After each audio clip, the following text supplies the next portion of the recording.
Hello friends, Ram Ram. आज मैं एक बहुत ही महत्वपूर्ण मुद्दे पे आपको बताऊंगा। वाल्मीकि रामायण की दृष्टि से एक ऐतिहासिक सत्य आपके सामने लाऊंगा और एक प्रोपेगेंडा का पर्दाफाश भी करूंगा। मैक्स मूलर से लेकर बाद के बहुत सारे यूरोपियन और लेफ्टिस्ट हिस्टोरियन का ये मानना है कि आर्य एक प्रजाति थी जो बाहर से आई थी और फिर उसमें बहुत सारी कहानियाँ गढ़ दी गईं। हालांकि उसका कभी कोई प्रमाण नहीं मिला कि आर्य आए, उन्होंने सिंधु सभ्यता रहने वालों का विनाश कर दिया। कुछ ने तो यहाँ तक लिख दिया कि उनको ढकेल कर तमिलनाडु पहुँचा दिया और खुद बस गए, और इंद्र जो है आर्यों का नेता था, और बहुत सारी बातें ये वो।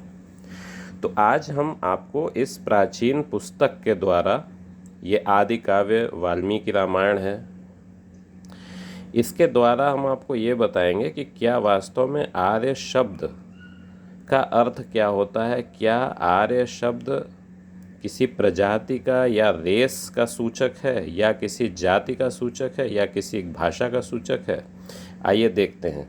युद्धकांड में 16वां सर्ग। ये देखिए, वाल्मीकि रामायण में ये युद्धकांड का 16वां सर्ग शुरू हो रहा है।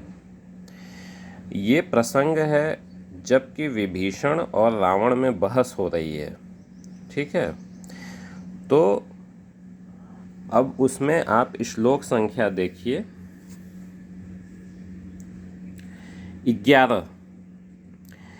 11 से देखिए। रावण विभीषण को कहता है कि जैसे कमल के पत्ते पर गिरी हुई पानी की बूंदें उसमें सटती नहीं हैं, उसी प्रकार अनार्यों के हृदय में सौहार्द नहीं टिकता। तो देखिए, आपको ये पता होगा कि रावण और विभीषण सगे भाई थे, या सगे हों या सौतेले हों ये मतलब नहीं है, एक पिता के तो थे ही। ठीक है, तो अगर दो भाई हैं और एक भाई दूसरे को अनार्य कह रहा है, तो इसका मतलब आर्य शब्द या अनार्य शब्द जाति का बोधक हो ही नहीं सकता, या प्रजाति का बोधक हो ही नहीं सकता। देखिए अगला श्लोक 12 भी देखिए। ठीक है, इसमें भी ये कहा जा रहा है कि अनार्यों के हृदय में स्नेह जनित आर्द्रता नहीं होती, मतलब अनार्य निष्ठुर होते हैं। तो यहाँ भी अनार्य का मतलब है एक ऐसा व्यक्ति जिसके हृदय में सहानुभूति न हो, प्रेम न हो।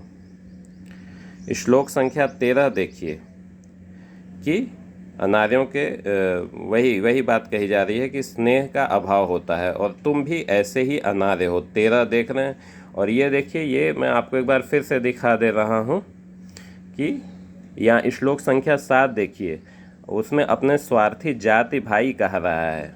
ठीक है, रावण विभीषण को। तो जाहिर सी बात है विभीषण और रावण की बात हो रही है।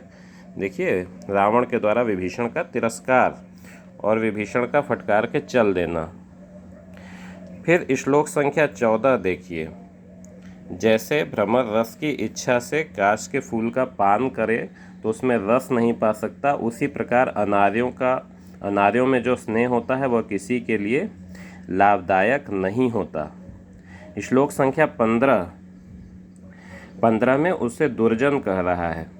तो अनार्य दुर्जन ये एक तरह का शब्द है। अनार्य का मतलब है संस्कारहीन व्यक्ति, दुर्जन मनुष्य, या कोई भी ऐसा व्यक्ति जो दुर्जन हो, जो संस्कारहीन हो, जिसके अंदर मैत्री की भावना न हो, स्नेह न हो, जो कृतज्ञ न हो, और हर तरह से जिसका चरित्र कलुषित हो, उसको अनार्य कहा गया है। तो ये अनार्य किसी जाति का सूचक या प्रजाति का सूचक है ही नहीं। तो जो आर्य यहाँ से आया वहाँ से आया, तो आर्य वास्तव में कोई प्रजाति है ही नहीं।